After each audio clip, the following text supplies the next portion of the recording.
আসসালামু আলাইকুম। সবাই কেমন আছেন? আশা করছি ভালো আছেন। তো আমাদের টেলিকমের যারা ইউজার আছেন, ফারুক টেলিকম ইউজার, তো অনেকেই এয়ারটেল ফ্যামিলি প্যাকেজ হিট করতেছেন, তারপর নাম্বারগুলো ক্যান্সেল যাচ্ছে। কেন যাচ্ছে, কিসের জন্য, সেটা নিয়ে বিস্তারিত আলোচনা করব। তো তার আগে বলি, আপনারা যারা নতুন আমাদের চ্যানেলের ভিডিও দেখতেছেন, তো অবশ্যই চ্যানেলটা সাবস্ক্রাইব করে দিবেন। এরকম নতুন নতুন আমরা ভিডিও আপডেট দিয়ে থাকি। তো চলুন এখন মূল আলোচনায় যাই। তো সেটা হচ্ছে আপনার অনেকেই ফ্যামিলি প্যাকেজ হিট করতেছেন, ক্যান্সেল যাচ্ছে। কেন যাচ্ছে সেটা আমাদের জানা দরকার।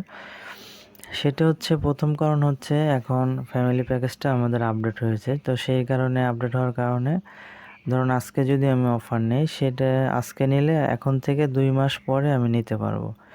আগে ছিল হলো যে আজকে আমি নিলে 1 মাস পরে আবার নিতে পারতাম। তো এখন এটা আপডেট হওয়ার কারণে এখন আপনাকে 2 মাস পরে নিতে হবে। তো যার কারণে এই আপডেটটা এখন অনেকে অফার হিট করতেছেন, ক্যান্সেল যাচ্ছে। আর হলো এটা হচ্ছে প্রথম শর্ত এয়ারটেলে ফ্যামিলি প্যাকেজের। আর দ্বিতীয় শর্ত হচ্ছে লোন থাকা যাবে না। লোন থাকলে ফ্যামিলি প্যাকেজ এটা অ্যাক্টিভ হয় না। আর তৃতীয় নম্বর শর্ত হচ্ছে, সেটা হলো আমরা যে রিচার্জ করি ফোনে 20-30 টাকা 50 টাকা যাই রিচার্জ করি, সেটার আমাদের ব্যালেন্সের মেয়াদ থাকতে হবে।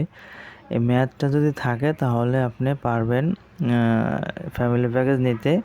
অবশ্যই 2 মাসের আগে চেষ্টা করলে এটা যাবে না, কারণ এটা আপডেট করছে কোম্পানি, এখানে আমাদের কিছু করার নেই। অনেকে হিট করতেছেন, হয়তো জানতেছেন না, বুঝতেছেন না, করতে পারতেছেন না। তো আপনাদের বোঝার ক্ষেত্রে সহজের জন্য আমরা একটা ভিডিও করলাম। ইনশাল্লাহ এখন থেকে সবাই বুঝতে পারবেন অবশ্যই। সবাইকে ধন্যবাদ। আসসালামু আলাইকুম।